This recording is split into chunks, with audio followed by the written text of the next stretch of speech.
तो आज हम करने वाले परमाणु संरचना पार्ट के 16 से लेकर 20 क्वेश्चन, यानी कि आज भी हम 5 सवाल करने वाले हैं। पिछले भी मैंने जो 3 पार्ट कराए उसमें मैंने 5-5 कराए, यानी कि 1 से 5, 5 से 10 और 10 से 11 से 15 वैसे सवाल कराए। आज मैं 16 से 20 क्वेश्चन, यानी 16, 17, 18, 19 और 20 सवाल कराने वाला हूं। तो 16 सवाल हमारे पास क्या है कि हाइड्रोजन की प्रथम कक्षा संबंधित ऊर्जा है वो है -2.18 जूल प्रति एटम, यानी कि एक परमाणु कितनी है। और पांचवें कक्षा की हमें ऊर्जा बतानी है। इसके लिए हमारे पास सिंपल सा सूत्र है कि किसी भी अगर पूछे ना तो अन्वय कक्षा की ऊर्जा का सूत्र होता है, किसी भी कक्षा की पूछे तो वो सूत्र होता है ये। तो ये सूत्र आप याद कर लेना, ये हर जगह काम आएगा। और पहले कक्षा की ऊर्जा में दे रखी है कि -2.18 जूल प्रति एटम दे रखी है। और हाइड्रोजन के लिए Z बराबर क्या हो गया, एक, क्योंकि परमाणु क्रमांक क्या होता है, एक होता है। तो यहाँ पर एक स्क्वायर एक ही हो जाएगा, मतलब अन्य हमें भाग देना है। तो पांचवी कक्षा की ऊर्जा निकालेंगे, यही सूत्र लगाएंगे। और अन्य की जगह क्या आएगा, 5 5, यानी 5 का स्क्वायर क्या होता है 25। और यहाँ पर देखो 2.18 है, इसको हम 218 बना लेते हैं ताकि भाग देने में आसानी हो, या सीधा भी आप भाग दे सकते हो 0 पॉइंट लगा के, ठीक है। तो देखो 218 को हमने 218 निकाला तो नीचे 2.20 गुणा होंगे, यानी कि 100 गुणा होगा, क्योंकि 2 पॉइंट हटा रहे हैं। तो यहाँ पर देखो 10 की घात 2 हमने गुणा कर दिया है बट्टा में, ठीक है। तो देखो 10 की घात 2 भाग में पता घाते माइनस होती है, तो देखो 2 ऊपर जाएगा तो माइनस का हो जाएगा, 10 की घात माइनस हो जाएगा, ये माइनस की 20 आ जाएगा। और ये हमारे पास 8.72, इसको भाग देने पर उत्तर आएगा। और इसी प्रकार हमें दूसरे पार्ट में पूछा है कि अन्य कक्षा की त्रिज्या बतानी है, पांचों कक्षा की त्रिज्या बतानी है, ठीक है। तो अन्य कक्षा की त्रिज्या का सूत्र ये होता है, ये भी याद कर लीजिए, सिंपल सा सूत्र है, बस ये सूत्र याद करने आपके सारे हो जाएंगे। और ये सारे सूत्र बने किससे, ये बने बोर की परिकल्पना से, 3 परिकल्पनाएं थी उससे बने हैं सारे सूत्र। और मैंने नोट्स प्रोवाइड करे थे, उसमें सारे सूत्र लिखे हुए थे, वो भी आप देख लेना नोट्स। तो देखो ये पांचवी कक्षा की त्रिज्या निकालनी है, ठीक है। तो देखो ये सूत्र लगाया हमने। और यहाँ पर देखो अन्य यानी 25, यहाँ पर देखो 5 का स्क्वायर क्या होता है 25, तो 25 के साथ गुणा कर दो, ये हमारे पास आ जाएगा। और 10 की घात -10, इस चीज को समझना, एंगस्ट्रॉम का मतलब होता है ना 10 की घात -10 मीटर होता है, ठीक है ना। पूरा का पूरा एंगस्ट्रॉम का मतलब होता है। पहले हम पढ़ते थे जैसे गीगा पटा, तो उसका मतलब था 10 की घात 9, ठीक है। 10 की घात 9 था, ना कि मीटर, मीटर नहीं लगता था इसमें, पूरा मीटर लगता है। ये पूरा का पूरा है ना, सिर्फ एंगस्ट्रॉम का मतलब है। और इसके लिए देखो यहाँ पे मैंने हिंदी में मीटर लिख दिया ताकि आपको कंफ्यूज ना हो, यहाँ पे इंग्लिश में लिखा था, यहाँ पे हिंदी में लिख दिया। इसको गुणा करने पर ये आएगा, इसको वापस हमने एंगस्ट्रॉम में बदल के लिख दिया। ये सिंपल से उत्तर दें। पाप के गई ऐस। तो 17 सवाल हमारे पास क्या है कि हाइड्रोजन परमाणु की वामन श्रेणी में अधिकतम तरंग दैर्घ्य वाले संक्रमण की तरंग संख्या की गणना कीजिए। अधिकतम तरंग दैर्घ्य का मतलब क्या होता है, देखो तरंग दैर्घ्य सबसे पहले मैं क्या कहता है, ऐसे ये तरंग होती है, इसको इसके जो बीच की दूरी होती है दो बिंदुओं के, इसको कहते हैं तरंग दैर्घ्य, यानी कि लैम्डा। अधिकतम तरंग दैर्घ्य यानी कि सबसे अधिक इस बीच दूरी होगी उसे कहेंगे तरंग दैर्घ्य। तो हमें बताना है कि उसके संक्रमण की तरंग संख्या क्या होगी। वामन श्रेणी के लिए पूछे तो वामन श्रेणी के लिए n बराबर क्या होगा 2, लाइमैन बामर पास्चन ब्रैकेट फुंड हम्पी ये होता है। तो वामन के लिए n बराबर 2 होगा। और तरंग दैर्घ्य की संख्या का कभी पूछे तो उसका सूत्र यही होता है, ठीक है। तो ये भी 1/लैम्डा के बराबर होता है। तो हमारा सूत्र आएगा मीटर इनवर्स आएगा। इसका सूत्र होता है r z स्क्वायर कोष्टक 1 n1 square minus 1 n2 square. तो देखो n1 क्या होगा 2, यानी कि n1 किसे कहते हैं, जिसमें आ रहा है इलेक्ट्रॉन वो n1, और जिससे आ रहा है। और यहाँ पर n बराबर 3 क्यों ले, 4 5 6 7 कुछ ले सकते हैं। देखो जैसे जैसे कक्षक बढ़ता जाएगा ना, तो उनकी जो संख्या है ना वो पहले देखो दूर होगी, बाद में वो नजदीक आती जाएगी, यानी कि उनकी तरंग संख्या है ना, जो इनके बिंदु की दूरी वो कम होती जाएगी। सबसे अधिक जो दूरी होगी वो होगी तीसरे और दूसरे कक्षक में जब आएगा तो सबसे ज्यादा होगी वामन श्रेणी के लिए। तो हमने सूत्र लगाया। और r का मान होता है वो होता है 1.09 × 10 की घात 7। ये जो उत्तर आएगा तो मीटर में आएगा। अगर आपको सेंटीमीटर उत्तर निकालना है तो सिंपल सा है 109678, ये मान रखोगे तो आएगा हमारे पास उत्तर सेंटीमीटर में। तो हमने सूत्र रखा, इसका लघुत्तम लिया तो ये आएगा 36, और इसको हल किया तो हमारे पास आएगा 5/36। अब इसको गुणा कर दिया, देखो 5 के इसके साथ गुणा कर दिया और 36 उसका बट्टा में लिख दिया। ऊपर से देखो 2 0 हटाएंगे तो नीचे 100 का गुणा हो गया। तो देखो 2 ऊपर जाएगा तो 7 - 2 हो जाएगा, यानी कि 10 की घात 5 हो जाएंगे। और यहाँ पर देखो 15.14 बचा है, तो हम इसको क्या करेंगे, पॉइंट की दो संख्या लिए आप चाहे तो पूरा लिख सकते हैं। इस पॉइंट को इधर लेके जाएंगे तो सूत्र से मैंने आपको आसान सा तरीका बता दिया, 10 को ऊपर गुणा कर दो, 10 को नीचे गुणा कर दो। और यहाँ पर देखो कौन सा 10 खर्च होगा, पॉइंट को अगर उधर लेके जाना है, ठीक है, अगर इधर लेके आना तो ऊपर वाला 10 खर्च होता है, नीचे लेके जाना है उधर तो ये वाला 10 खर्च हो जाएगा। तो ये बचेगा, ये 10 की घात 1 है तो 5 और 1 6, ये हमारे पास आएगा, ये मीटर इनवर्स में उत्तर आएगा। तो यही था हमारा उत्तर।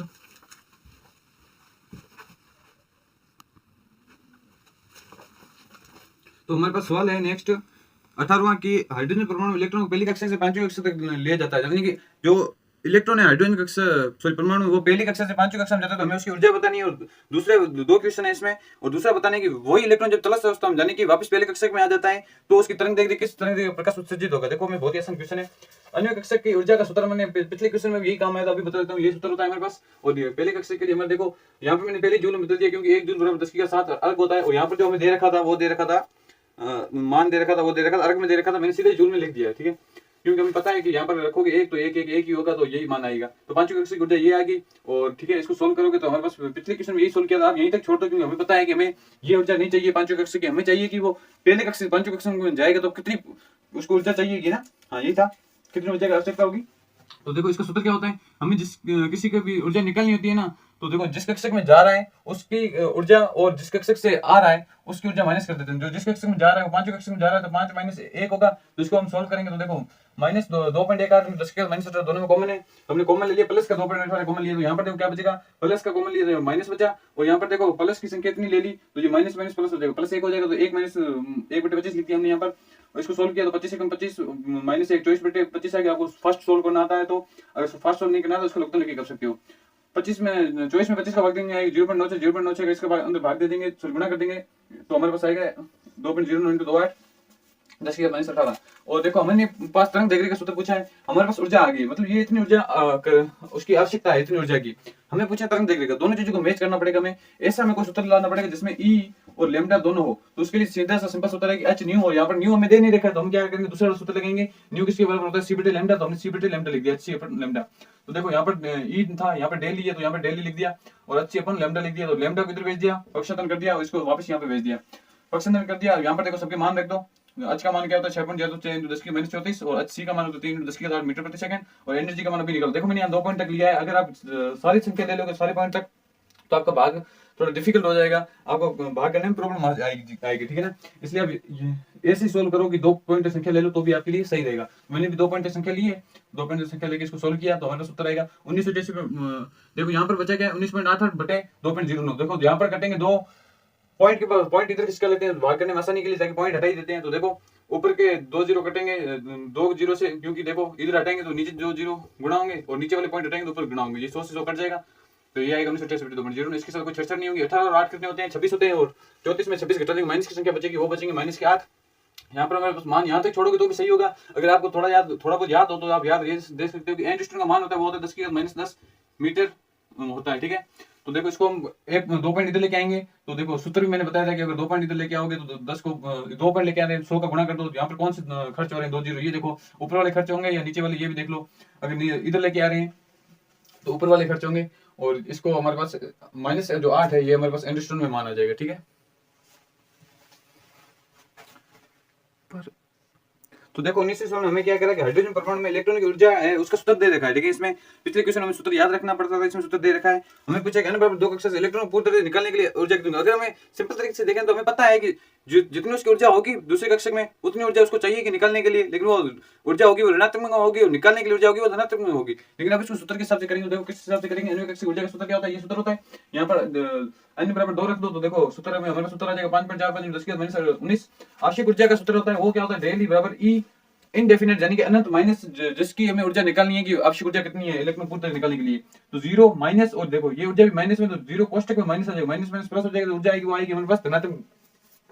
और हमें पूछा कि इस क्रिया के लिए जो तरंग दैर्घ्य है उसकी गणना करनी है हमें, ठीक है, तरंग दैर्घ्य का पता लगाना है वो भी सेंटीमीटर में, तो देखो इसके इसी की एनर्जी में यही लेनी पड़ेगी, तो लैम्डा का सूत्र में क्या हो जाएगा E बराबर h/λ, और लैम्डा को इधर भेज दो तो E नीचे आ जाएगा, इसके मान रख दिए हमने सबके, इसको सॉल्व करेंगे, ये जो हमारे पास मान आएगा वो मीटर में आएगा, ठीक है ना, ये जूल में है तो इन हिसाब से ये मान जो आएगा वो मीटर में होगा, क्योंकि 3 × 10 की 8 ये मीटर प्रति सेकंड होता है, मीटर में आंसर आ जाएगा, बाकी सारे कट जाएंगे, जूल से जूल कट जाएगा और सेकंड से सेकंड कट जाएगा, तो ये मैंने मान रखे, इनको सोल्व किया तो ये हमारे मान आ गया, ये आ गया, इतना मान जो था ये आ गया हमारे मीटर में। इसको बदलेंगे तो हमें पता है कि 1 मीटर के अंदर 100 सेंटीमीटर होते हैं, ठीक है, यानी कि 10 की 2 सेंटीमीटर, हमने इसको गुणा कर दिया तो हमारा सूत्र आ गया 10 की 5 में आ गया 3.56 × 10 की 5 सेंटीमीटर, ये हमारा फाइनल उत्तर है।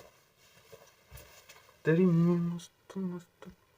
तो हमारे पास 20 सवाल क्या कह रहा है, देखो 20 सवाल हमें कह रहा है एक इलेक्ट्रॉन का वेग दे रखा है और हमें उसमें पूछा है कि इलेक्ट्रॉन की तरंग दैर्घ्य क्या होगी, तो देखो इसके बहुत ही सिंपल सी एक सूत्र है, तो वेग हमें दे रखा है वो है 2.05 × 10 की 7 मीटर प्रति सेकंड, और इलेक्ट्रॉन का हमें पता है द्रव्यमान होता है वो होता है 9.1 × 10 की 36 केजी में होता है, ठीक है। गतिज ऊर्जा होती है वो होती है 3 × 10 की -25 जूल, और हमारे पास देखो सिंपल सा सूत्र होता है लुई ब्रोगली की समीकरण होती है, लुई ब्रोगली की समीकरण का प्रयोग किस तरीके से करना है, देखो वो होता है h/p यानी कि h और p यानी कि संवेग होता है, संवेग क्या होता है द्रव्यमान और वेग का गुणनफल यानी कि h/mv, तो लैम्डा का मान हमारे पास क्या हो गया, ओ सॉरी ये हमारे पास मैंने गलती ये कर दी कि जो गतिज ऊर्जा का क्वेश्चन है ना वो इस क्वेश्चन में नहीं है, वो अगले क्वेश्चन में, तो देखो ये गतिज ऊर्जा छोड़ दो और ये 2 चीजें याद रखो, ठीक है, क्योंकि ये 2 चीजें काम आएगी, तो ये भी है और का मान में दे रखा है, सॉरी हमें याद ही होना चाहिए, इलेक्ट्रॉन की बात चल रही है तो यहाँ पे इलेक्ट्रॉन का वेग दे रखा है तो इलेक्ट्रॉन का द्रव्यमान में याद होना चाहिए, वो होता है 9.1 × 10 की -36 और h का मान होता है 6.62 × 10 की -34, आप 6.62 तक ही कर सकते हैं तो भी आपका उत्तर सही होगा।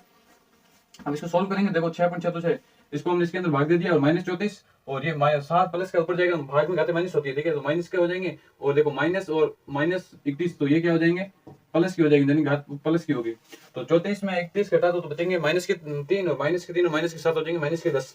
अब इसको सोल्व करेंगे तो देखो ऊपर के 3 पॉइंट हटाए तो नीचे 1000 से गुणा कर दिया और नीचे के 2 पॉइंट हटाए तो ऊपर 100 से गुणा कर दिया, 2 पॉइंट से 2 जीरो कट जाएंगे तो बचा क्या 10 की घात 1 यानी कि 10 बचा, और ये 10 की घात ऊपर जाएगा तो माइनस के 1 इसके साथ जुड़ जाएगा। तो देखो इसको सोल्व किया जाएगा 3.55 × 10 की घात -11 मीटर, यही हमारा फाइनल उत्तर है। और इसको अब भाग करने के लिए आप किस तरीके से भाग किया जाता है, मैंने पिछले पार्ट जो करवाया था उसमें मैंने बताया था कि भाग भी बता दिया था कि भाग सोल्व किस तरीके से किया जाता है।